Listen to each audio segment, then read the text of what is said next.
혹시 마음속으로 이런 생각 한 번이라도 해보신 적 있나요? 나는 왜 맨날 당하고만 살지? 하고요.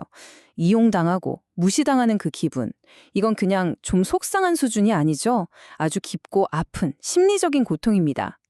오늘 바로 그 고통의 정체를 파헤치고 거기서 벗어나서 여러분의 힘을 온전히 되찾는 방법에 대한 심층 분석, 지금 바로 시작하겠습니다. 자, 오늘 아주 도발적인 질문으로 한번 시작해 볼게요. 여러분, 신용카드가 해킹돼서 2만 원을 잃어버리는 거랑요, 내가 좋은 마음으로 어떤 자선단체에 2만 원을 기부했는데 알고 보니 그게 가짜였던 거랑, 금전적인 손실은 똑같이 2만 원인데 왜 후자가 비교도 안 될 만큼 훨씬 더 고통스럽고 수치스럽게 느껴질까요? 바로 이 질문 안에 오늘 우리가 끝까지 파헤쳐 볼 이른바 호구의 심리학, 그 모든 핵심이 담겨 있습니다. 오늘 우리는 이 호구의 심리에서 완전히 벗어나는 5단계의 여정을 함께 떠나볼 겁니다. 첫째, 왜 이용당하는 게 그렇게까지 아픈지 그 심리적 뿌리를 알아볼 거고요. 둘째, 우리는 어떤 심리적 덫에 빠지게 되는 건지 그 양면을 들여다볼 겁니다. 셋째, 말하지 않아도 느껴지는 그 숨겨진 위험 신호를 감지하는 법을 배울 거고요.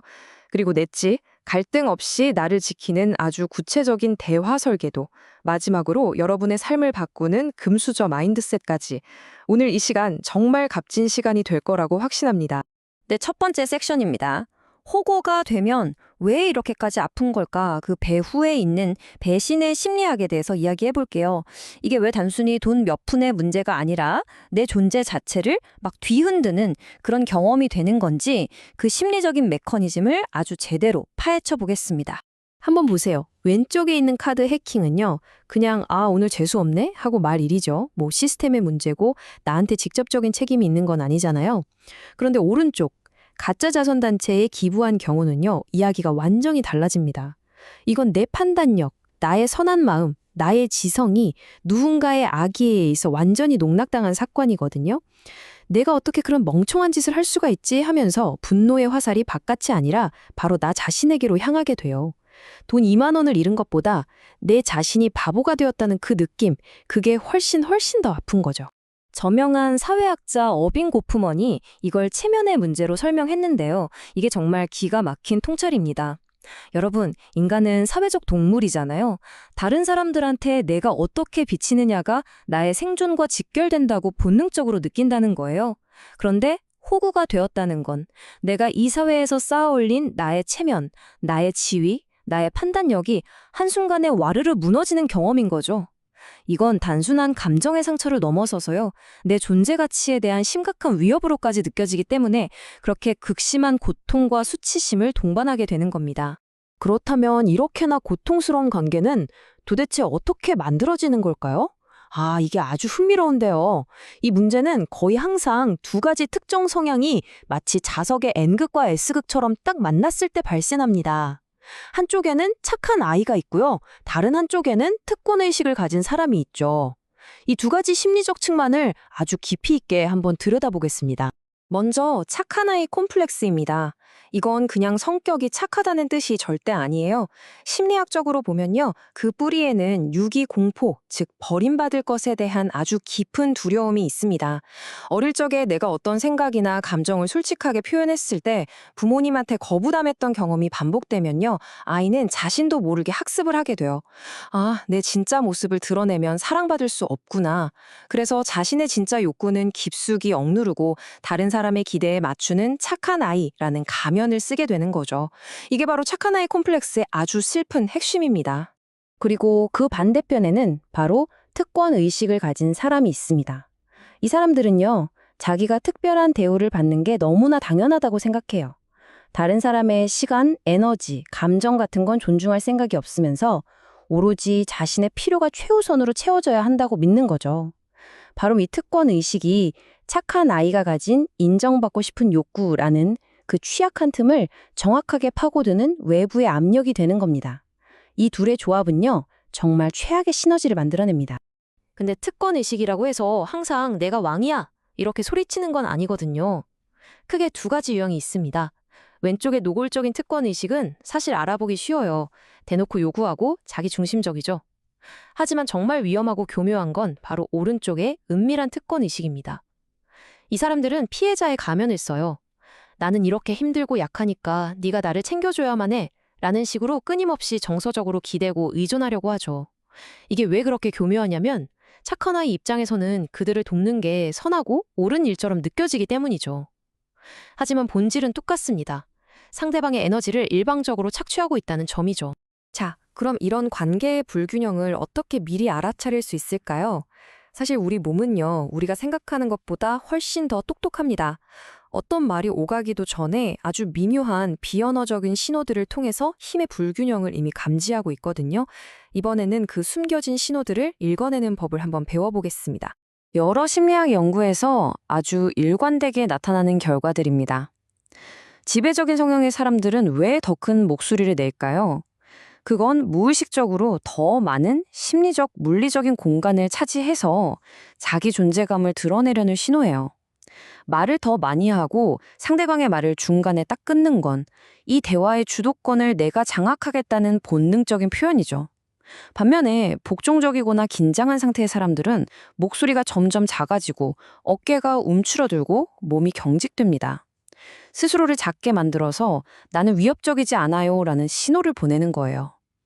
혹시 누군가와 대화할 때 괜히 위축되고 불편한 느낌이 든다면 그건 아마 여러분의 뇌가 이런 비언어적인 신호들을 감지하고 보내는 위험 신호일 가능성이 아주 높습니다. 이런 신호들은 일상, 특히 직장에서 아주 구체적인 행동으로 나타나죠. 예를 들면 칭찬을 가장해서 교묘하게 자기 일을 떠넘기는 동료. 와, 김 대리님은 정말 최고야. 그러니까 이것 좀 해줘. 이런 식이죠. 또는 작은 지적에도 왜 나한테만 그래요? 라면서 피해자 코스프레를 하는 사람. 자기 일을 했을 뿐인데 엄청난 칭찬과 인정을 바라는 사람. 이런 행동들 모두가 사실은 내 감정과 내 필요가 당신의 것보다 훨씬 더 중요해 라는 은밀한 특권의식의 표현인 겁니다. 자, 이제 문제의 원인, 그리고 신호까지 파악했습니다.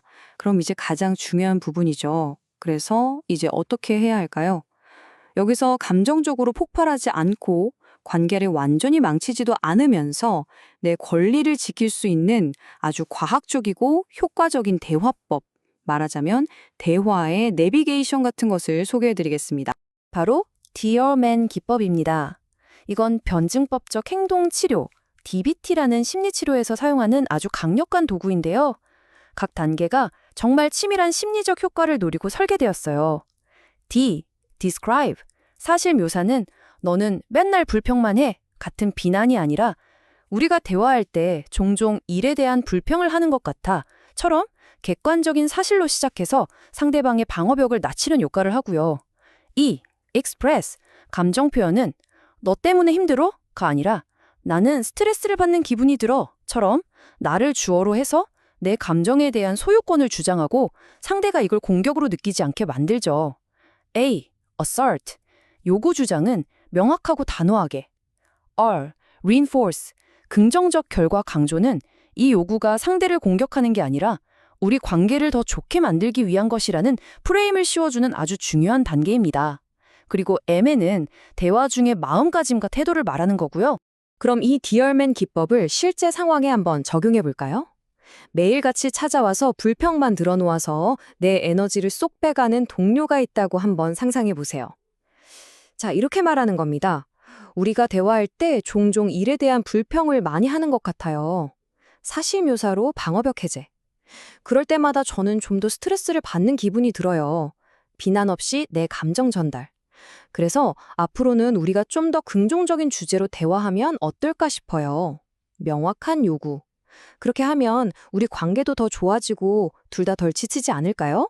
긍정적인 결과 제시. 어떻습니까? 상대방을 비난하는 대신에 사실과 내 감정, 그리고 긍정적인 제안을 중심으로 이야기하는 것, 이게 바로 핵심입니다. 자, 드디어 마지막 단계입니다. 우리가 지금까지 배운 이 모든 것들을 하나로 묶어서 당장 오늘부터 여러분의 삶을 바꿀 수 있는 아주 구체적이면서도 강력한 생각의 전환법, 바로 금수저 마인드셋을 알려드리겠습니다. 이것은 거절이나 경계 설정이 결코 부정적인 행위가 아니라 새로운 권한을 가진 삶으로 나아가는 위대한 첫걸음이라는 관점의 전환입니다. 금수저 마인드셋의 첫 번째 단계는요, 정말 간단하지만 그 효과는 믿을 수 없을 만큼 강력합니다. 바로 말 없는 기대를 명확한 합의로 바꾸는 것입니다. 우리를 지치게 만드는 대부분의 관계 문제는요, 당연히 이 정도는 알아서 해주겠지 라는 아주 막연한 기대에서 시작됩니다. 여기서 역설이 발생해요. 우리는 명확하게 말하는 것이 갈등을 일으킬까봐 두려워하지만 사실은 그 침묵과 막연한 기대가 훨씬 더 큰 오해와 서운함을 낳는다는 거죠. 한번 보세요. 왼쪽처럼 내 생일에 내가 뭘 원하는지 당연히 알겠지 라고 기대하는 건 상대방에게 절대로 풀 수 없는 시험 문제를 내는 것과 같아요. 상대는 실패할 가능성이 아주 높고 나는 결국 서운함을 느끼게 되죠. 하지만 오른쪽처럼 자기야, 나 이번 생일에 저기 새로 생긴 이탈리안 식당 가고 싶어. 당신이 예약 좀 해줄 수 있어? 라고 명확하게 말하는 순간 이건 합의가 됩니다. 더 이상 상대방의 마음을 추측하느라 에너지를 낭비할 필요가 없어지고요. 두 사람은 함께 목표를 이루는 끈끈한 팀이 되는 거죠. 이 명확함이 오히려 갈등이 아니라 더 깊은 신뢰와 연결감을 만들어내는 겁니다. 오늘 우리는 호구의 심리학부터 구체적인 대화법, 그리고 삶을 바꾸는 마인드셋까지 정말 길고 깊은 여정을 함께 했습니다. 이제 여러분의 차례입니다. 당신의 삶에서 딱 하나의 명확한 합의를 통해서 긍정적으로 변화시킬 수 있는 관계는 무엇인가요? 그 작은 시작이 여러분의 힘을 온전히 되찾아주는 위대한 첫걸음이 될 것입니다.